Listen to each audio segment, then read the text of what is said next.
So, Claus, other than being our international contingent to this panel, but hardly international considering you spend so much time here, is a spoken word poet. And in a strange way, everyone we've got here is from the poetry background and all are poets. But he's a spoken word poet and also is an artist that creates installations. And he performs. Am I right, Claus? You perform in front of the installations you create, which is a fascinating and an amazing thing, and the correlation of both. Anand is a little bit of a misnomer in the fact that he is trained and sings Hindustan classical music, but he writes poetry in English, and that's quite an amazing kind of mix again. And again, we come back to the fact of poetry. Dave, actually, I've only known as a film guy, and it's really funny that he defines himself as a writer first, and it's quite an amazing thing, and his poetry and the things that he does is more in the graphic visual space, and of course we have.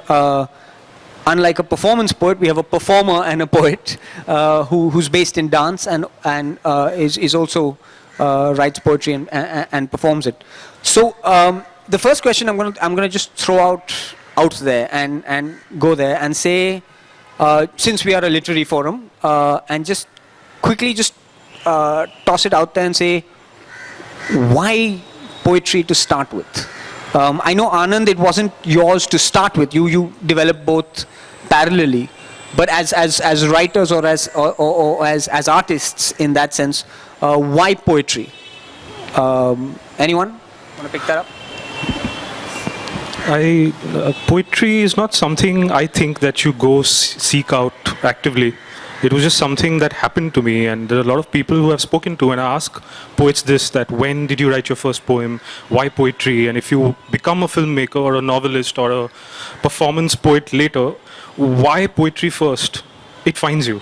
Because it's the easiest thing to express yourself through at a stage where you don't have any sort of access to any technology, really. When I say technology, I mean understanding of form, structure, any theory behind any medium. It doesn't require anything. So it just finds you. And I think through poetry is where you start discovering where else you can explore your expression. To answer your question. Yeah, well, first of all, Quasar, I don't see why my name should be a misnomer. I can't quite understand that, considering that my name means joy, and Anand means joy, and joy is what makes me write and read poetry more than other forms of literature. And joy is what makes me make the kind of music I grew up on and ultimately write the kind of poetry I write with its strengths and limitations. So my name really is the answer to your question.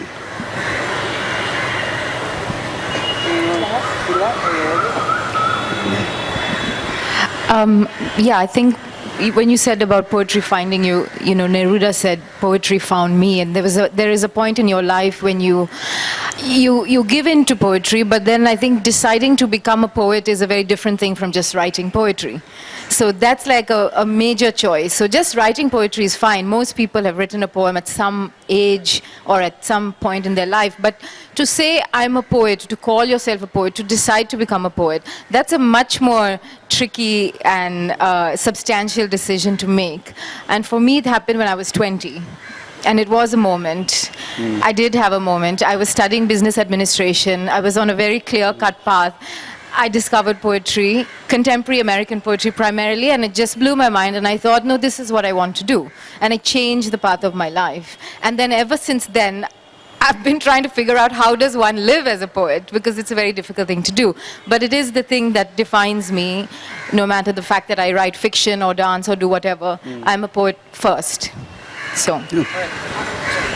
I'm just going to open it up to Claus for a second and say, particularly because the art that you build, the installations and stuff, go very much hand in hand with the presentation of your poems when you perform them. And I'm just trying to understand, in terms of a chicken egg scenario, when you're creating, for want of a better phrase, a show like that, then are you thinking visually first, or are you thinking text first? That's an excellent question. I think as a principal matter that form sort of must yield to intention, in the sense that you when you reach that point in your state of creation, that you kind of that some contour is like emerging from the void. You will probably start getting an idea what is the best way, or how do I feel like presenting this to the world? What does it want? It's like sort of like when fiction writers talk about that characters sort of develop themselves, or the plot structures would develop themselves. I think it's also very much like that in poetry, that it's an expression that is really great to capture the essence of nowness, of the present moment, or the present sensation, or the present mental image, or the present state of a relationship, or just as a general expression. It's really well suited for that, and I think for me it kind of varies, and I'm really not too keen on all these conceptual boxes that we put each other in and ourselves in all the time. I prefer to say that I'm a human being on a good day. I really never felt like a poet or an anthropologist or a Dane or anything like that. Just a human being on a good day. So just to, now Klaus's work is usually quite entwined, but Anand and Tishani, your poetry and your performance sides are both, whether it's Hindustan classical music or the dance side of what you do, they're quite two separate elements. So two questions. One is there ever any overlap? Is there ever any inspiration that goes back or forth? And two is, really, if you get woken up in the middle of the night and they say, do something, what would be your knee-jerk reaction? Would it be to sing, or would it be to dance, or would it be to recite? I'm just... Other than leave me the hell to go back to sleep? Yeah, pretty much. Sorry, I didn't get... Shall I respond to that?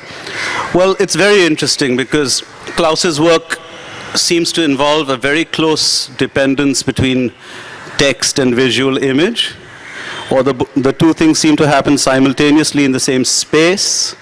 Sometimes they're part of the same event, so to speak. For me, I think maintaining boundaries there has proved on the whole far more fruitful, far more useful to me as an artist than confusing them. Which means I don't think anybody in the Hindustani music world needs to know that I can speak a word of English in order to either listen to my music or hear what I have to say about music, since nowadays we talk a lot about music. There's a bigger market for ideas about music than music today. Yes, and people who can articulate them in more than one language are in demand for that rather than what they actually do in art.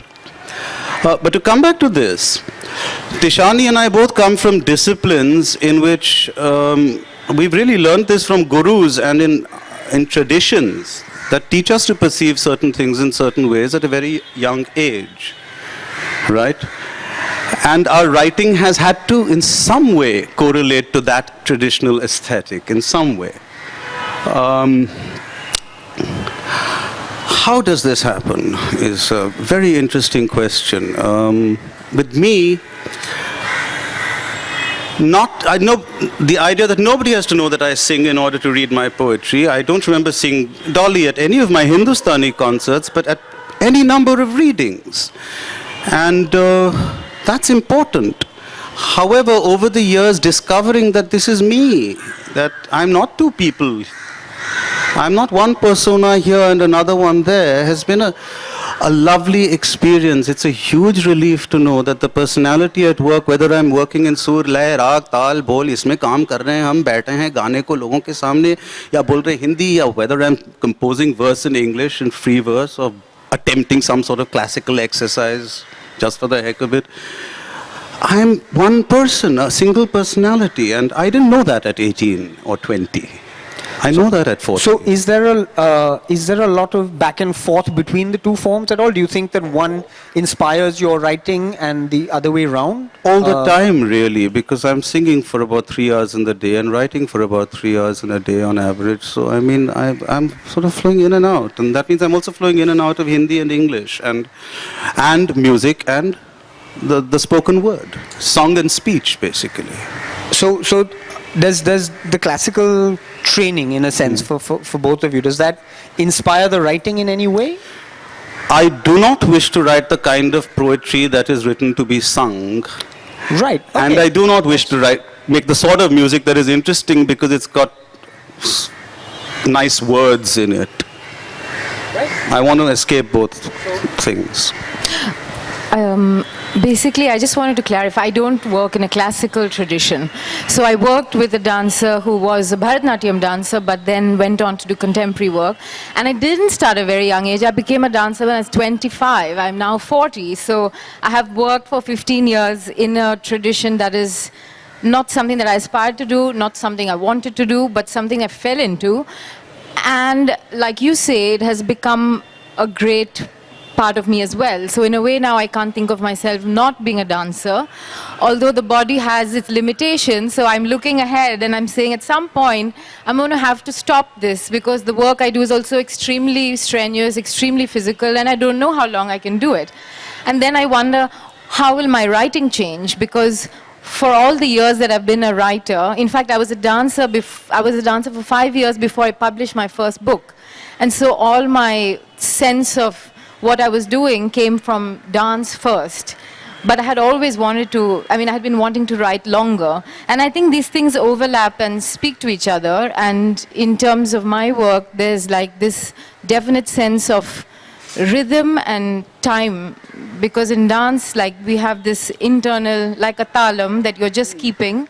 And with music, I imagine there's this, and with poetry, it's very easily translatable. It's very much physical in the body. So it's there. But it kind of takes time to layer itself and to internalize itself. And I think that process, when it's happening, it's not immediately sort of discernible that it's happening. But at some point, you look back and these two things are joined.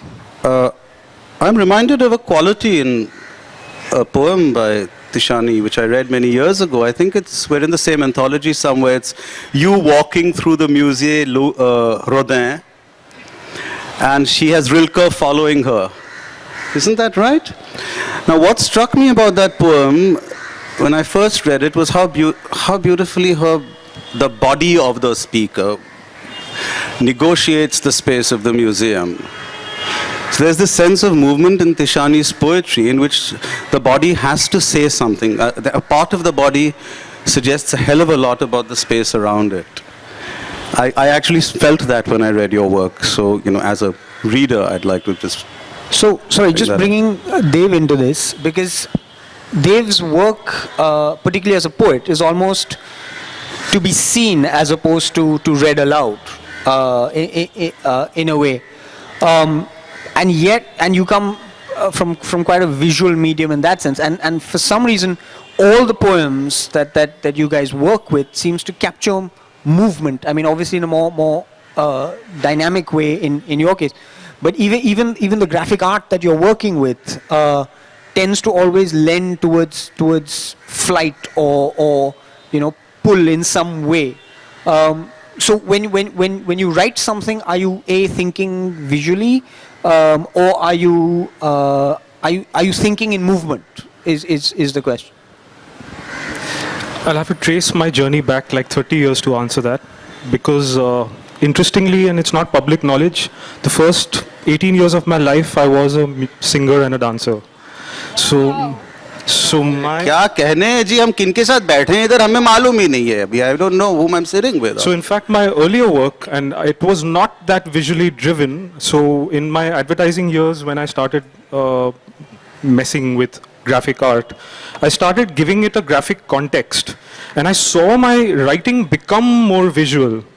And the graphic, and it's something that happens in advertising where you, back then, because in Calcutta we used to mostly work with print advertising. No one made films 15 years ago. So you sort of marry your copy with an image. So the image does a job that the copy does not need to, and vice versa. They sort of complement each other. And I started experimenting with my poems in a similar way. I started trying to contextualize an image while writing a poem so that, you know, the image would complete it. But when I started making film, I started sensing, like, you know, something Claus was saying about a poem helping you explore the nowness of things. But when you tell a story, or especially a screenplay, because you're trying to locate somewhere yourself in a character in a future or in a, you know, a parallel paradigm which is not your own. So there is not a nowness to things. There is a dislocation of things.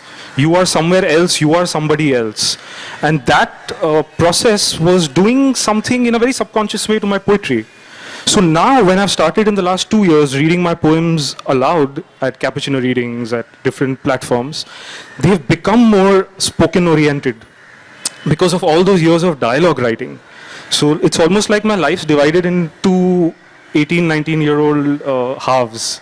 One half that's had the same experience that Tishani and Anand have had, and now one where my poetry is almost educating my cinema writing, where, for lack of a better reference point, imagine a haiku where you have to cut and come down to something so precise with such few words that evokes something so large. I try and do that in my cinema because I try and keep dialogues to a minimum and try and let the image and the music and the sound and the character's expression inform. And somewhere my poetry's gotten affected by it. Yeah, I just want to respond to something there, because we have now two people talking about the importance of the spoken word as opposed to the written word specifically. For me, poetry mainly happened in the English language, but I also composed lyrics in Braj for compositions and all that as a kid. My literary skill is nowhere near what it is in English, in Hindi and Braj Bhasha. I mean, I have a command in the language, but it's not the language of my literary efforts. So in that process, we were just memorizing bandish after bandish, yaar. One composition after the next, one song after the next as kids. We remembered all the lyrics of film songs, we remembered whatever, Boney M, and we remembered Pink Floyd as well. But we had that gift. That can become a handicap in poetry, because we're so good at that.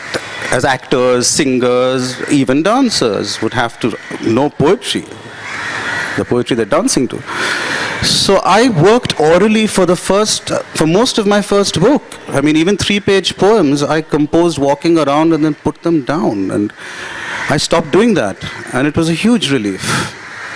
And it's the only instance where I feel technology has enabled me to achieve distance from myself in a valuable way and a creative way. I don't have to do it in my head all the time. I have this laptop to work with, you know. But the Hindustani way is to do it the oral way. So for you also, I mean, the processes then are completely different in the creation of either kind of work. Would that be? I've moved from being more of an oral poet to more of a written poet. But when you're composing for Hindustan classical music, that's all oral. Are you still? So completely. They're two almost different ways of. There's nothing like a score in our music as such. Right. So to be written, yeah. Yeah. Coming to Claus, now spoken word poetry generally is relatively nascent in India right now. It's only now that we're having cappuccino readings and things like that, and people are actually particularly or tragically in the English language. I mean, the Marathi and the Hindi and the Baithaks and all have always had thing. But Europe seems to have gone through this incredible surge where now almost it's become its own form, and it's almost a new direction of where European poetry is going, where it's in the word, not necessarily in the written. It's in the spoken, not necessarily in the written. Growing up in Denmark and in Europe and stuff, was there a lot of this access to this kind of stuff, or are you part of that first wave of guys who are breaking through and making poetry cool again, quite frankly? I think that there is an inherent. I was actually thinking about this before when you were talking about when we were talking about work processes and different sort of. Are you mainly an oral or a written creator? I think that there is an inherent element of dialectics in all these things. Also in the development of genres themselves. That I mean, the first sort of poetry readings that I went to in the 80s and in the 90s in Denmark were marked by, it was sort of like a very modernist sort of period where it was believed that the more intonation-less you would read your poetry, the more free the meaning of the poems would sort of deflate out into the audience. So it was a very serene, almost churchly atmosphere where if you expressed as an audience any form of life during the reading, if you would giggle or if you would cough or if you would clap, it would be frowned upon and people would turn their heads and look at you. And it was horrible. And I think to me that contributed, that era kind of sort of contributed to the construction of the poetic as an elitist, kind of boring and dusty artistic expression that were, well, predecessed by the beat movement and the beat poets, and then again followed by the emergence of poetry slam and performance poetry 2.0, so to speak, and now again in Denmark it's sort of moving the other way again, and then the sort of like more traditional poets are sort of like taking back the scene, actually, ironically. So I think this dialectic is always sort of in play. But having said that, it is. I think for me, it's become sort of like a mission to contribute to the illustration of the fact that poetry does not necessarily have to be dusty and elitist, but it can actually be entertaining in the sense that it can enlighten you on a good day, and it can also entertain you. And why shouldn't it be able to do all these things at once, like any other artistic expression on a good day? And so I think there is a mission in that, and also it's kind of like the openness of it is very democratic, and I think it's a great way of young people to express their contemporary ailments and passions. I'm just going to ask something here, and I mean anyone can feel this question. But Dev at the beginning began with poetry being a very personal thing and something that you don't need the tools or techniques to do. In a strange way, all of you work in a second art or an other art that is quite audience dependent almost. Not in its creation, but in its presentation almost. So the question really is A, how do you deal with that? Where one is so thing, and has your poetry also become, therefore, the audience become more important to your poetry writing? Or any of your writing? I mean, not necessarily poetry, could be, fiction, short, whatever. It's interesting you asked that. I was haunted by this thought just last night because we launched G. Thayil's book of poems, and when he came up after we read from his book, he read out this list of 12 things to why you should not be a poet, and 4 of those 12 things were there is no money in it. And I wondered if that was not a little out of context in today's times, because how many of us has it ever occurred to us that we could have a career in poetry? No, it's probably something that belonged in the 20th century, or the 19th, in fact, not even the 20th century. So yes, because I think, I'll speak for myself, my other arts are audience dependent to a certain degree. I try, in fact, consciously to not allow that to dictate my poetic writing, otherwise I'll feel somewhere like I've not been able to protect my artistic integrity, at least one small corner of it. So I try not to, but like I said earlier, when I sit back and try and have a macro lens view of my work, I see that my different forms have been sort of reflected in one another, and that's something you can't escape, I think. Well, No, I think if we must quote my brother Jeet, it's best we stick to quoting his poetry, which is rather glorious. No, but this whole idea that poetry must be seen as some great profession and business and all that, and we have to be more professional, which he's extremely fond of voicing on television and all that, needs to be questioned. Yeah, I'm not comfortable with this idea. I mean, not when I can afford to be comfortable in other ways. Why should I go through the discomfort of co-opting in so much? So sorry, the question was not about so much making a living as much as it is about just playing to an audience. Well, like the fact that there's someone. You either want money or attention. It's what else? What's the third thing? I have a different view. I mean, I agree with you in that in the creation of your poetry, you can trust the poets because they are really only doing it because they have to. And there's no other sort of hidden agenda. But I think having made the commitment then to poetry, at least for me, it's become very important for me to have an idea of audience, to create an audience. I will more often say yes to go and doing a poetry reading in a school or at an event. And even if there's 10 people or 5 people, the idea that one person might go and buy a book is very important to me because I think poetry is very important. And I think that the way that poetry is perceived is sort of, it's very problematic, the way that we learn it in school, the way that we go through. So, you can lose it very easily. And so my job is to say, well, yes, I love it. It brings a lot of joy in my life. I love writing it. But what does it matter if nobody there is listening to it? The poem is only a poem if somebody hears it. So I think that part of my job, which I've taken on as a poet, is to increase that audience in the way that I can do, which is limited. But still, it's part of the thing. It's not that I just want to create and make books and hope that, somebody gets them. But like schools is one thing. So to actively say, okay, go to teenagers.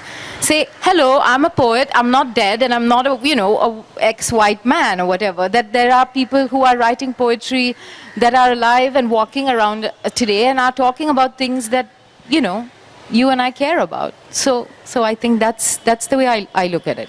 Well, I'm 100% with Tishani on that. As a performer, as a poet, as anything, I mean, the existence of an audience to relate to and with and interact with and all that is damn important. We don't exist without it. But how that becomes part of a marketable process is another matter altogether. Yeah. That marketable process is probably where I was coming from. I'll just add to that, like a film, no matter how art house or artistically, like even Tarkovsky admits that the film really completes its journey when the audience consumes it. But I don't think a poem is at an audience's mercy.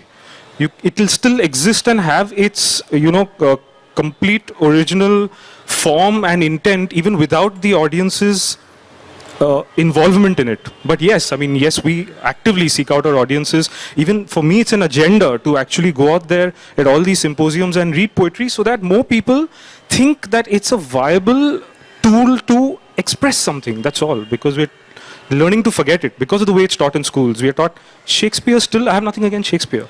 But we've got so many modern authors. Why are we not being exposed to them? But that's a matter for another day. So Shakespeare के नहीं बोलने का है Shakespeare के बारे में हिंदी में बोलना पड़ेगा. Just a question, because you all three of you seem to have touched on something where as artists, in particularly for poetry, but for the other arts that we do as well, not only are we creators and performers, but we're also in a sense boosters of it, in the sense that we're constantly trying to get a kid to buy a book or something like that. Now I know that within a European tradition is that still the case with regards to poetry per se, because I know that within the slightly more formalized art forms with sculpture or painting or even theater in Europe, for example, that's the boosting of the art form is a very specialized position. It's something that the artists don't need to do. There are producers and presenters that do that. So the question is to Claus, where with regards to poetry, is that something that the poets have to go out and bang a drum and say, hey, this is, this is my poem, but also I'm here representing poetry as a whole and getting people excited about poetry and literature. Is that something that happens? That's another good question. I think it depends wholly on the individual artist, basically, and the kind of path that your career and your choices have taken you. There is, I think, traditionally there's a greater degree of outreach within performance poetry and spoken word poetry, since it is, a live sort of act, right? So there's a greater sort of outreach among people doing that generally. But that being said, no, it kind of depends. Of course, if you're now we're talking marketing again and branding and stuff like that. And of course, if you're with a big publishing house, there will be people there doing your stuff for you, and you can sit. And I don't find that as interesting as maybe talking about the construction of the cognitive and cultural construction of the artist and how we perceive the poet or the painter or the musician or the composer, because basically in the modern construction or view of the poet artist, well, there are two polarities, which the one of them is the completely dysfunctional kind of cellar person that can only function with his piece in progress, sitting there being completely dysfunctional, cannot do relationships, cannot do economy, cannot do anything. And then there's the Hemingway on the other end, which can do everything with a touch of gold and a Midas touch and whatever.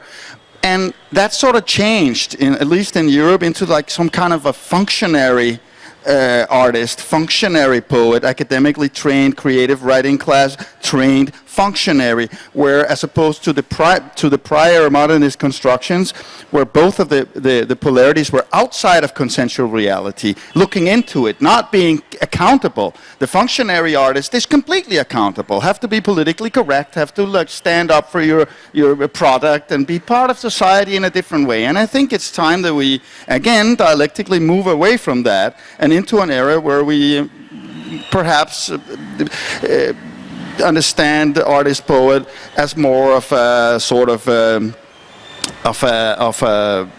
shamanic position, where you actually go somewhere and bring something back and you give it to society and you give it back to the world.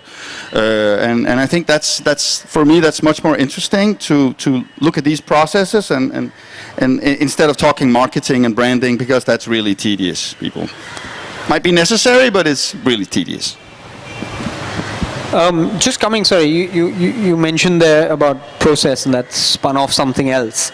Now, all of you guys kind of, straddle multiple worlds. And I know, for example, Dave, particularly you write, you also make short films, which is kind of the art house world of cinema generally.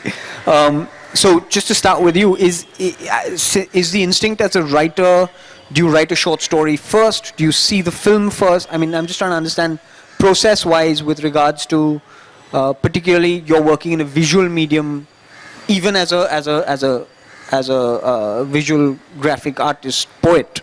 But when you make a film, do you see first? Do you write first? What would kick off? You're a bundle of interesting questions.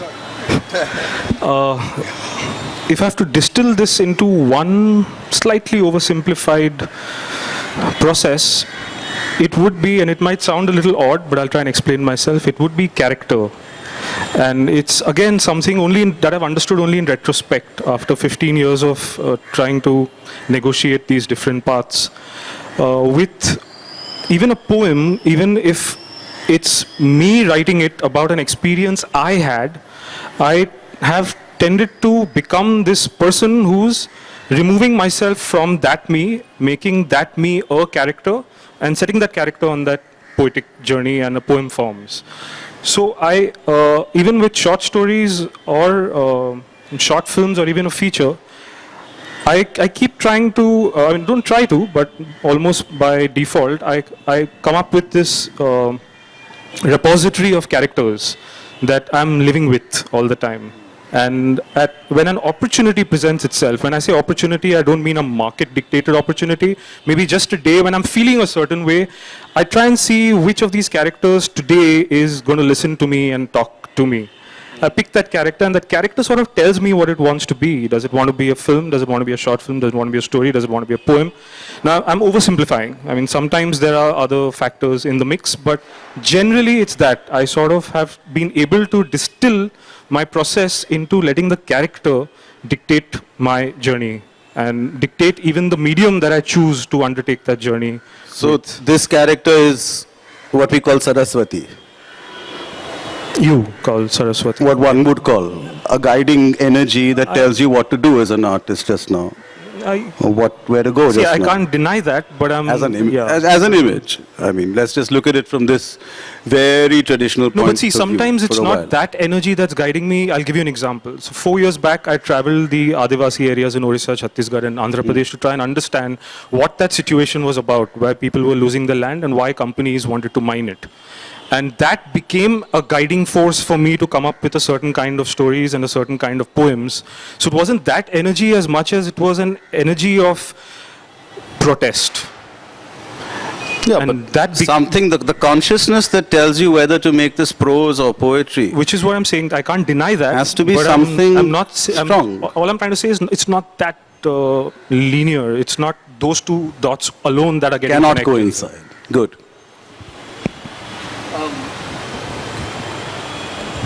Sorry, just taking off from that to you, Tishani. Now, I don't know, have you ever had the urge to mix both worlds, which is essentially to kind of, I don't know. I mean, I come from the theatre, so if we write anything, we're putting it up, right? Like that's Not really. this thing. Essentially, because I think my dance work is not completely mine. I worked with a choreographer who had a very specific vision. It was her vision and my body. So whatever she saw is what I did. And then she died 10 years ago. We are still performing the same piece. And people have asked me, like, don't you want to do some of your own work? Wouldn't you like to combine poetry and music? And for me, it's like, this is something sacred. This is something I'm a part of. I'm not trained in classical dance. I don't have vocabulary from which I can then spring. You know, I've not done ballet. I've not done Bharatanatyam, nothing. So I've done yoga. That's my base. And I'm not visual in that sense of being able to conceive of something as a performance to put on stage. So my vocabulary is language and words. So within that context, I'm happy. I do poetry, I write journalism, I do fiction, short stories. If someone said, would you like to write a play? I could give it a go because it's my vocabulary. But dance and performance, I feel if I were to work with somebody else, then I would give it a go. But if I had to do it, like, it's not my vision, you know. And I just wanted to say another thing, coming back from what you were saying, this idea of characters. For me, it's about inhabiting. So it's like a kind of a voice that you, and also what Claus was saying about the shamanic thing. It's sort of like when you're creating, it's a bit inhabiting a space that is other than your regular space. And when you find that voice, then you feel, yes, I trust it and I'm going to go with it. And if you don't find it, then you think, okay, this is a dead end and I can't go anywhere with this. All right. I've been given the signal. I need to open this out to questions around. And if there are questions, unfortunately I can't see very well, but if there are questions, raise your hand, and I think someone's running around somewhere. Apparently I'm giving you the mic to run around. Even if you have answers. Yeah, you can give us the answers as well, since, yeah, that's a good one. There's a one question behind. We can ask the audience questions. Yeah. Hi there. Yes, Hi. My name's Love. Thank you for the conversation. It was illuminating to hear you talk about your art and your relationship with what you do and what you don't do. This is regarding the discussion that we were having around an audience, especially for poetry. How far do you consider yourself a recipient of your own writings? Because none of you seem to be speaking about yourself as a reader of your own works. you've seemed to, as it were, restrict yourself to a creative position. But, it's a little more complicated than that, I would think. So, your thoughts on all four of you? Can I just respond to that? I mean, there is no way one can have a creative process without having a simultaneous critical process of some sort. I mean, I can't see the two things as separable. I mean, self-awareness is part of it. Observing your self-observation is part of it. One has to be a bit of a critic to be a writer. One has to be one's own audience. One has to listen to oneself on stage while one is singing. That is how we manage to sing in tune, not just by muscular exercises and breath control. We listen to what we are singing. So we are our own audience, first of all. This is what we are taught. Until we have learnt this, we cannot do it. It is quite the same in poetry. If there's no real audience, there's an assumed audience. There is an imagined audience. There is a wished for audience, but it's there. I don't think any of us can function without some sort of critical process. I don't think it's possible, really. Thank you. Yeah, of course not. I completely agree. I find it often fruitful to employ the thinking of Karl Popper, who distinguished between the context of the discovery and the context of justification, which is basically the same as saying you have one part of it where you sort of lose yourself in the activity, whatever it is, and transcend and bring something back. That's the discovery of creation. And then you kind of distance yourself from it and sort of close your semiotic field and look at it and reflect upon it. Okay, this is what I did. Is it working? Is it not working? Whatever. Do I need to, change it, or is it done? And yeah, of course it entails both processes. To add to that, it's also hinges on where we are in our particular lives, at what point we are. If I read a poem from 10 years ago, at that point, there was one schizophrenic half of me that sort of said, okay, I'm done with this. But 10 years later, you read it and you go, dude, you really thought you were done with this? It's shit. Yeah, so I think all of us inhabit like multiple personas, and those personas keep changing over our lives. And yes, that one persona cannot create a piece of writing on its own. I was thinking as well, the flip side of that is that sometimes when you've abandoned poetry and gone on to other things and you come back, you wonder how do you write a poem? How do you start a poem? How do you get a first line? And so, and then you go back and you think, well, I've written so many poems, and how did I write them? So it is possible, I think, that dichotomy between the creator and the reader, and I think it is something that functions all the time with us. Yeah. It's also true that poets are not good critics of their own work. This is also true. We're not that self-aware, but we believe in it, at least, I think. Correct.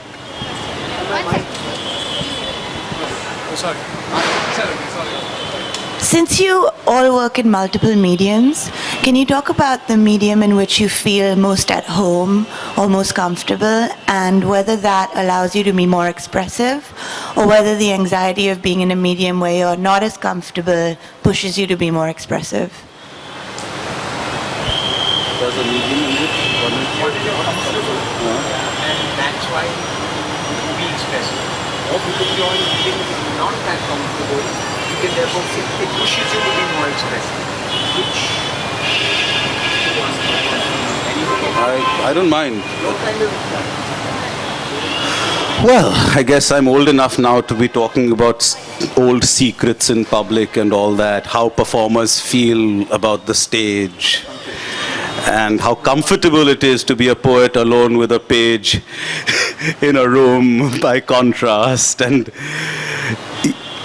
being a performer is being prepared to put yourself in an uncomfortable position. There is no way out of that sooner or later. It is learning how to be comfortable in an uncomfortable space. The stage is not an easy. वो नहीं है रे ऐसी भूमि कि आप कैसे भी उधर कुछ भी करो, वो माता है हमारी ना. We have to inhabit that space somehow or the other without making fools of ourselves. And so 100% comfort on stage is not given to even the greatest performers who have ever sung. does that uncomfort push you for This is the problem here. That's the neurotic performer develops that way. And whereas poetry, I mean, maybe I should just say, I feel freer as a poet than I do as a musician. Maybe I should just say it, because I've just said it. Then that is true. And interestingly, I feel the same way. I feel freer as a poet, but sometimes when I'm, shifting my consciousness from screenplay to poetry, I wonder if now that I'm not answerable to anyone, am I going to be self-indulgent? So suddenly there's this big eye that comes out of me and is watching over me, saying that you better, be a little more aware of your quality of writing. I mean, it's a very ambiguous term, but it does, though it's a more comfortable space than a medium where I'm answerable to an audience or I'm imagining an audience for it a little more sharply than I would for poetry, the fact that I'm comfortable makes me uncomfortable. And that I might want to try harder, fight myself harder to make it a little better. Who's deciding this better? I mean, who's setting these yardsticks? I am. So it gets uncomfortable just by dint of being comfortable. I don't know if I'm being understood. Is poetry an evocation of the subconscious, or is it an avocation of the sublime? When one's mind is aligned with something truly transcendent, and the senses are proportioned in such a way that the inspiration comes upon you, and you are transported into that realm, and that realm is communicating itself through you through resonance. Is that what poetry is? Resonance and avocation and resonance. I would say all expression is that, just to different degrees. Because like I said, if I'll again speak for myself, if I'm writing a story and I have imagined a character and I am superimposing myself on the character or vice versa, there is something else that's channeling through me. It's not, I cannot imagine for that Marathi constable how he will behave at home when he goes back to his 7-year-old daughter. I will let him talk to me. So it is about resonance and it's about evocation. All media are. I don't think any expression can be an avocation. Avocation. Can you, can you explain that? See, when you, there's something is invocation and then there's avocation. When you are celebrating the divine in all aspects. When you are celebrating the divine in all aspects and you have that transcendent moment of heightened awareness, what Blake called the enlarged senses of perception. So when that sense of perception is communicating through you, through different realms, transposing and transcending and transmigrating the consciousness into one single moment, where everything is creation and everything is manifested within you and without. I don't know, did that make any sense? It does, but I can only have a slightly simplistic answer for something like that. If, again, I'll speak for myself, if I would be so aware of the fact that this is happening through me, Yes. I might actually be numbed into a sense of pointlessness to any sort of creation, to any sort of... Well said, well said. Because, but then, isn't that pointlessness another journey that one embarks upon? Of course, and in fact, speaking for myself again, I'm shit scared of it. Yeah. So most of the time, there is that sense of surrender, of opening up to that energy and the avocation, but at the same time, there is also a little closing down to how helpless that complete awareness can But doesn't make you that feel. underlie the humanity of it all? Of course, and therefore the conflict, and therefore And that's so where when the the story German, and the when the poetry comes German from. poets were talking about Sturm und Drang, not only does it transcend music, but it communicates all its form, whether it's painting or whether it's poetry or whether it's writing. The prosaic man is as poetic as a poetic man. And he understands life when life is communicated to him through all prisms of perception. Yeah, I mean, I think we're loosely talking about inspiration here and where that comes from, and I think everyone kind of works in a slightly different way as to where that source material comes from, and I don't know if we. I think what Dave is saying is quite sure that it's a scary place, but how much of it is you, and how much of it is just the process of it. I'm going to open the. Do we have time for one last question? Oh no, apparently no. I'm getting turned out. Sorry. Just in response to that, I mean, that lovely transcendental tone, that voice that suddenly lifted itself up from the audience. Yeah, we've not read any poetry here, and we're not really here to read our own poetry. But I think you did mention Blake, didn't you? Yes. So, I mean, okay, he that kisses the joy as it flies lives in eternity's sunrise.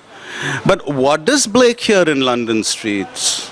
He hears this. Wait. He says, but most through London streets I hear how the youthful harlot's curse blasts the newborn infant's tear and blights with plagues the marriage hearse. He hears disease in London, he hears all this, and that is a major part of his thing, you know. The River Thames is pregnant with the fornication of Babylon. I think that's good. That is great. All right, guys, thank you very much. The only thing I will say is an echo of what Tishani said, which is trust the poets. They're doing it because they love it. And thank you very much, and thank you to Kala Ghoda and Asad and Ranjit and the gang, Khurshid and everyone, and have a good night.